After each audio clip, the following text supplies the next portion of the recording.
Welcome to all of you in this channel.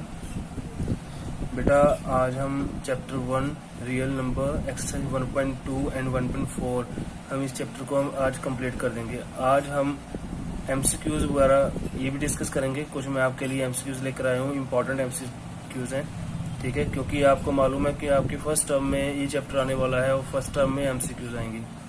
तो सबसे पहले हम इसका बेसिक जो है वो समझ लेते हैं 1.2 में क्या है और 1.4 में क्या है। आपको मालूम है कि कल मैंने वीडियो बनाई थी, वहाँ पर मैंने आपको बोला था कि 1.1 जो इक्वल डिविजन लेमे पर वीडियो बन चुकी है वो आपके सिलेबस में नहीं है, और 1.3 जो इरेशनल प्रूफ करना होता है बेटा वो भी आपके सिलेबस में नहीं है। सिर्फ यही दो है, एक्सरसाइज 1.2 और 1.4 जो आपके सिलेबस में है। पहले मैं आपको इसका कुछ बताता हूँ, इसके बारे में इंट्रो देता हूँ कि इसमें क्या क्या टॉपिक पढ़ने हैं, और फिर उसके बाद हम कुछ एमसीक्यूज वगैरह डिस्कस करेंगे, ठीक है। देखो बेटा, फर्स्ट टॉपिक है प्राइम फैक्टरेशन। एक्सप्रेशन एज या express as product of prime factors. बेटा कुछ भी ले लो, ठीक है, हम कोई भी एग्जांपल ले लेते हैं। एग्जांपल फॉर हमने 140 ले लो, ठीक है। ये फर्स्ट टॉपिक जो है ना, एक्सप्रेस करना है प्राइम फैक्टर की प्रोडक्ट में, तो कैसे करना होता है ये मैं आपको बताता हूँ। देखो बहुत इजी है। 140 इसका एलसीएम वो ले लो, जैसे हम लेते हैं छोटी क्लासेस में 70 पर जाएगा, 35 पर जाएगा, फिर 7 और इसके बाद 1। तो प्राइम फैक्टर क्या बनेंगे? 140 इज इक्वल टू, इनको मल्टीप्लाई में कन्वर्ट कर दो, 2 multiply 2 multiply 5 multiply 7, that's it. बस यही है, ठीक है। हम डिफरेंट एग्जांपल्स भी ले सकते हैं, ठीक है, उसका कोई फायदा नहीं है क्योंकि ये कौन सा सब्जेक्टिव पेपर आना है, ये ऑब्जेक्टिव पेपर ही आएगा, ठीक है। बस आपको ये पता होना चाहिए कि प्रोडक्ट ऑफ प्राइम फैक्टर कैसे लिखते हैं, ऐसे लिखते हैं प्रोडक्ट ऑफ प्राइम फैक्टर, ठीक है। अभी इसके बाद एलसीएम और एचसीएफ देखेंगे हम। दूसरा टॉपिक है हमारा LCM and HCF and verifications.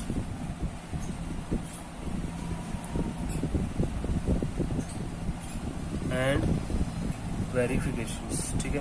कि उसकी वेरिफिकेशन का मतलब क्या है कि एक फॉर्मूला होता है, वो क्या है? HCF multiply LCM is equal to A multiply B, ठीक है।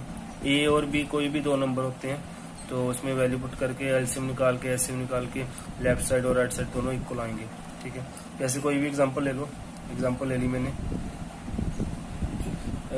ली मैंने 26 और 91 की, ठीक है। पहले इसको प्राइम फैक्टर में कन्वर्ट करेंगे। Product of the prime factor 26 पर 2 13 पर जाएगा, 13 प्राइम होता है इसलिए 1 पर जाएगा। तो 26 2 मल्टीप्लाई 13, 91 7 पर जाएगा, 13 फिर 13 1 पर आएगा, तो 91 कितना आ गया? 7 मल्टीप्लाई 13। बेटा अभी निकालना है हमने एलसीएम और एचसीएफ। देखो दोनों में जो भी चीज कॉमन आएगी ना उसे हम क्या बोलते हैं? उसे हम बोलते हैं एचसीएफ। तो एचसीएफ कितना आएगा? 13। एलसीएम कैसे निकालते? जो कॉमन चीज है उसको हम एक बार लिखेंगे, जो बाकी रिमेनिंग है उसको हम प्रोडक्ट में लिख देंगे, ठीक है। ये हमारा आंसर आ गया। एलसीएम कितना आया है? एचसीएफ कितना आया हमारा?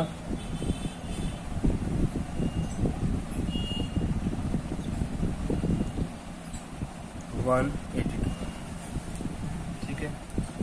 मल्टीप्लाई करके देख लो कि अगर ये सही है, ठीक है, अदरवाइज आप चेक कर लो।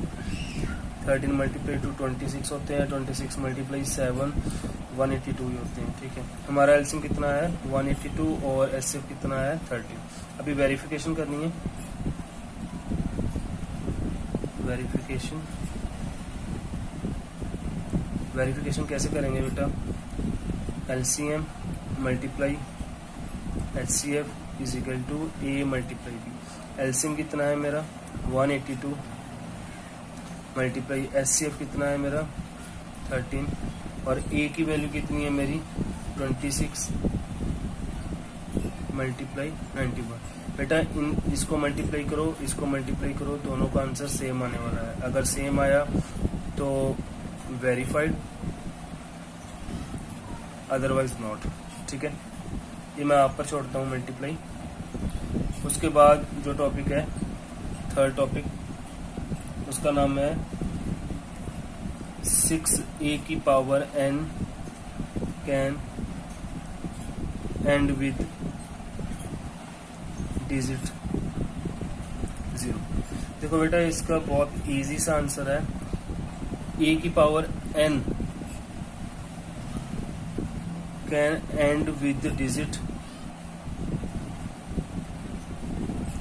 0 कब होगा when a has factor कौन से 2 and 5। या हम ये भी कह सकते हैं 2 and 5 should be factor of a, then we can say that a की power n can end with digit 0। बस यही है, उसके अलावा कुछ भी नहीं है। ठीक है, ये उसके बाद एक और टॉपिक है फोर्थ, टर्मिनेटिंग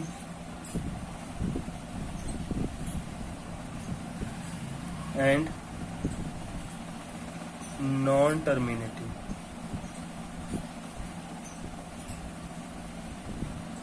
ये तो आपके सिलेबस में है ही है।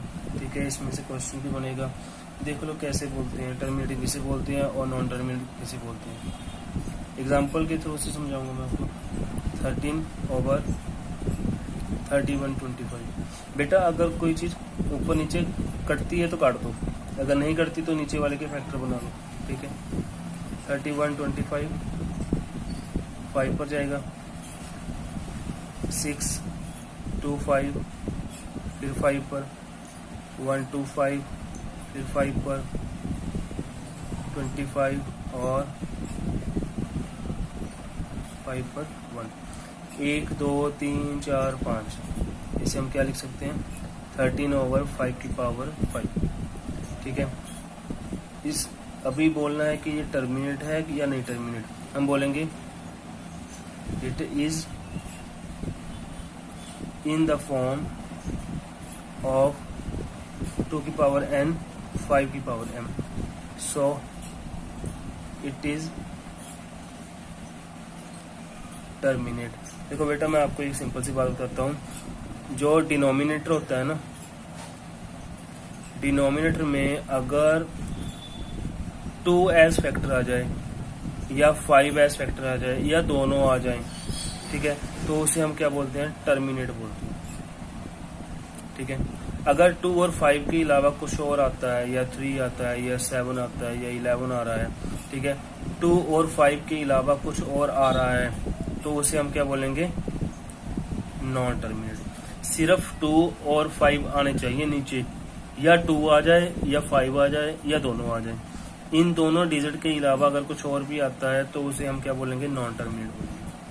ठीक है बेटा, तो यहीं पर आपका फर्स्ट चैप्टर जो है खत्म हो रहा है। ठीक है, अभी हम कुछ डिस्कस करेंगे आपकी MCQs। ठीक है, वो इम्पोर्टेंट MCQs मैं लेकर आया हूँ आपके लिए, तो मैं आपके लिए डिस्कस कर रहा हूँ। देखो बेटा अभी HCF देखना है, HCF ऑफ 26 and 91। ऐसे आपको पेपर में आएगा कि find the HCF of 26 and 91 is 15, 13, 19 and 11। ठीक है, सिंपल है, 26 के फैक्टर निकाल लो और 91 के फैक्टर निकाल लो। हमने पहले कर चुके हैं ना हम। देखो 2 पर जाएगा 13, ये 1 आ गया, 7 पर जाएगा 13, 1 आ गया। ये सोल्यूशन है बेटा आपका। तो 26 कैसे लिखते हैं हम 2 × 13, 91 कैसे लिखते हैं, 7 मल्टीप्लाई 30। बेटा मैंने आपको बोल रखा है जो भी चीज़ कॉमन आएगी उसे हम क्या बोलते हैं, HCF। HCF कितना है, 13। तो हमारा आंसर क्या है, बी। ठीक है, अभी ये देखो बेटा, ये क्वेश्चन बड़ा इंपॉर्टेंट है। Which of the following is irrational, इनमें से इरेशनल बताना है कौन सा है। देखो पाई हमें मालूम है, पाई क्या होता है, पाई इज, नहीं इरेशनल नहीं है, ये गलत लिखा हुआ है, ये रैशनल है। हमें रैशनल बताना है। हमें मालूम है कि पाई क्या है, पाई इज इरेशनल नंबर। ठीक है, अभी यहाँ पर सभी हर ऑप्शन में पाई है, तो इसका आंसर इस लिहाज से तो नन आना चाहिए, लेकिन नन नहीं आएगा। देखो बेटा पाई की पावर 1 है, यहाँ पर ही पाई की पावर 1 है, ये तो कट गया, कितना आया आंसर 1, ये भी कट गया। इसका आंसर कितना आया, पाई। ऊपर n है, नीचे n-1 है। अगर इसको हम ऊपर लेकर जाएंगे तो क्या आएगा, पाई की पावर n-n प्लस 1, ये भी कट गया, कितना आ गया, पाई। ठीक है, पाई तो इरेशनल होता है, ये भी इरेशनल है। अगर ये इरेशनल है तो ये आंसर नहीं आएगा, ये भी नहीं आएगा, तो नन का तो सवाल ही पैदा नहीं होता। आंसर 1, तो हमारा आंसर क्या है, 1। 1 क्या होता है, रैशनल नंबर ही होता है। थर्ड क्वेश्चन है, थर्ड क्वेश्चन क्या करना है, the least number that is divisible by 1 to 5 is, इनमें से नंबर बताना है कि सबसे छोटा नंबर कौन सा है जो 1 से लेकर 5 तक सभी डिजिट से डिवाइड कर रहा हो। सिंपल है बेटा, या तो 1 2 3 4 5 ऑप्शन चूज करो, इनमें से आप सबसे डिवाइड करके देख लो, आपको आंसर आ जाएगा। या दूसरा मेथड ये है, एलसीएम निकाल लो, एचसीएफ निकाल लो, 120 और 60 आ गया। बेटा अगर लीस्ट नंबर लिखा हुआ है, मैंने आपको बोल रखा है कि लीस्ट नंबर को हमने क्या बोलना है, एचसीएफ। ठीक है, अगर ग्रेटेस्ट नंबर होगा तो उसके लिए हम क्या बोलेंगे, एलसीएम। मैं डायरेक्ट आपको एचसीएफ भी बता सकता था, क्योंकि मुझे लगता है कि आपको ये पता होना चाहिए ग्रेटेस्ट नंबर के लिए हम किसे चूज करते हैं, याद रखना हमेशा, वो एलसीएम को चूज करते हैं। और लीस्ट नंबर के लिए हम किसको चूज करते हैं, हमेशा एचसीएफ को चूज करते हैं। ठीक है, तो आंसर कितना आएगा, 60 आएगा इसका। ठीक है, उसके बाद है for any integer n the odd integer is represented in the form of. देखो बेटा ओड इंटीजर है वो, ये तो बहुत इजी है, आप वैल्यू पुट करके देख लो। पहला n है, n की वैल्यू 1 पुट की 1 आएगा, 2 पुट की 2 आएगा, 3 पुट की 3 आएगा, 4 पुट करेंगे तो 4 आएगा। देखो क्या आना चाहिए, ओड आना चाहिए, ओड नंबर आना चाहिए। यहाँ तो कभी ओड आ रहा है, कभी इवन आ रहा है, कभी ओड आ रहा है, कभी इवन आ रहा है, ये तो नहीं होगा। ठीक है, तो अभी इस तरफ आ जाओ, 1 पुट करेंगे तो 2 आएगा। ठीक है, 2 पुट करेंगे तो 3 आएगा, 3 पुट करेंगे तो 4 आएगा, ये भी कभी ओड कभी इवन कभी ओड, ये भी नहीं आएगा। ठीक है, इस तरफ आ जाओ, 1 पुट करो, 2 into 1 + 1 कितना आएगा, 3। 2 पुट करो कितना आएगा, 5। 3 पुट करो कितना आएगा, 7। ये ओड आ रहे हैं तीनों, तो आंसर ये आना चाहिए। ये रहेगा, ये भी चेक कर लो, 1 पुट करेंगे तो 2 आएगा, 2 पुट करेंगे तो 4 आएगा, ये तो इवन ही आ रहे हैं, ये भी नहीं होगा। तो आंसर हमारा क्या है, ये है, सी है।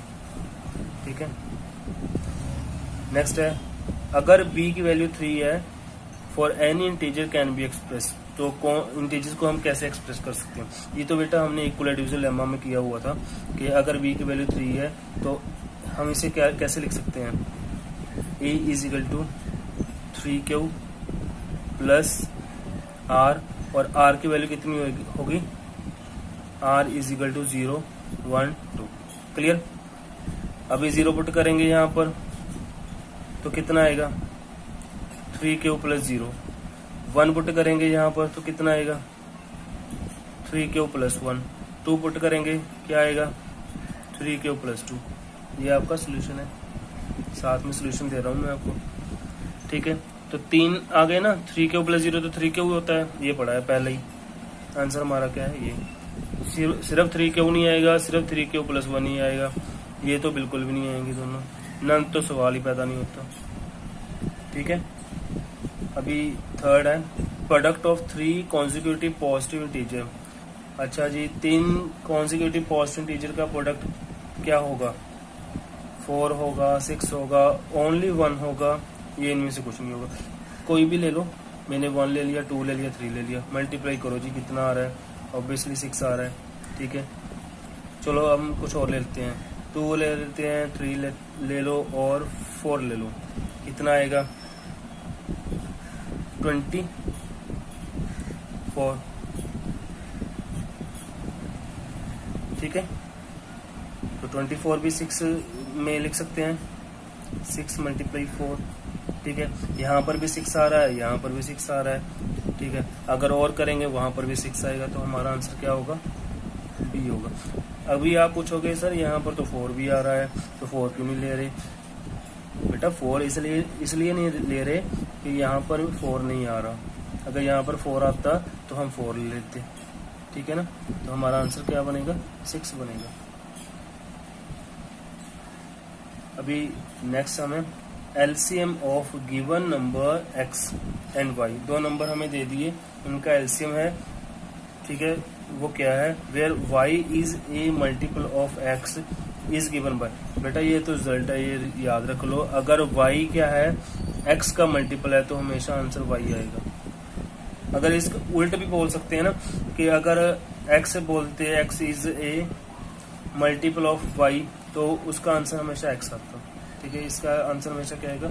वाई ही आएगा। उसके बाद है बेटा 8th question, for any positive integer any integer P. अभी इवन इंटीजर देखने हैं हमने कैसे होते हैं। 1 पुट करो, वैसे ही पहले जैसे किया था।